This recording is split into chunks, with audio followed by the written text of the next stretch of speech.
koşar adama bat deylen zat. Bir yüreğe bir yazılı baktım deylen nat.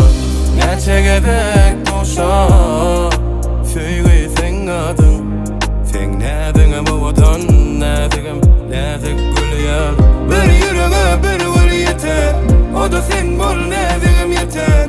Seni söýmeli bir ömür yetermi? Sen ömrüm bana yeter. Yüreğime mengdeşim, sen eseri taysız keşifte, bizi yaradan surat keşim. Bu söýgü sen ve men ýaly, ol tükensiz gül ýaly. Seni bana yazan bilen ýaly, onu seni görümde bildim. Söýgü sen ve men ýaly, ol tükensiz gül ýaly. Seni bana yazan bilen ýaly, onu seni görümde bildim.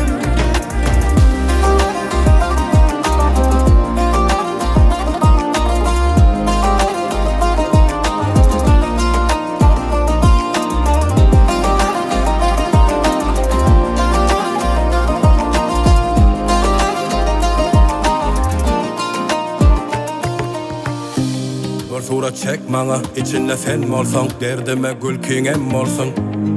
Oy bütün dünya sen bolsun, sen bol yanımda kalanı kim olsa da bile yeter, kıyın olsa da bile geçer bar yolları. Bozmalı bar çal renkleri, sebebi seninle dünyamın merkezi. Bir yüreğe bir gül yeter, o da sen bol nädigim yeter. Seni söýmeli bir ömür yetermi? Sen ömrüm bana yeter.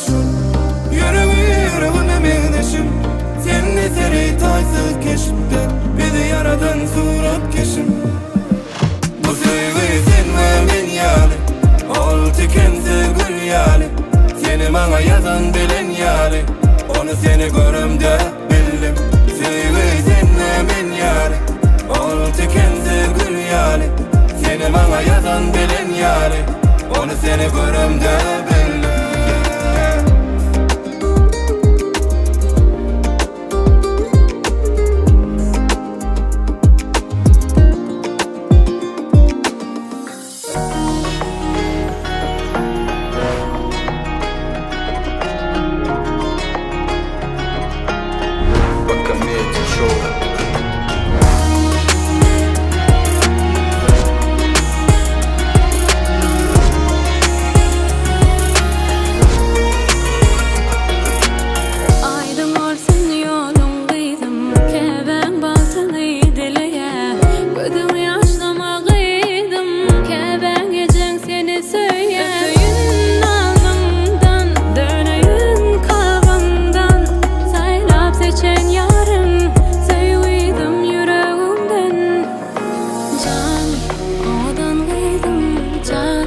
Yüreğim uyudum can, körpece uyudum durmuşum yüreceğim.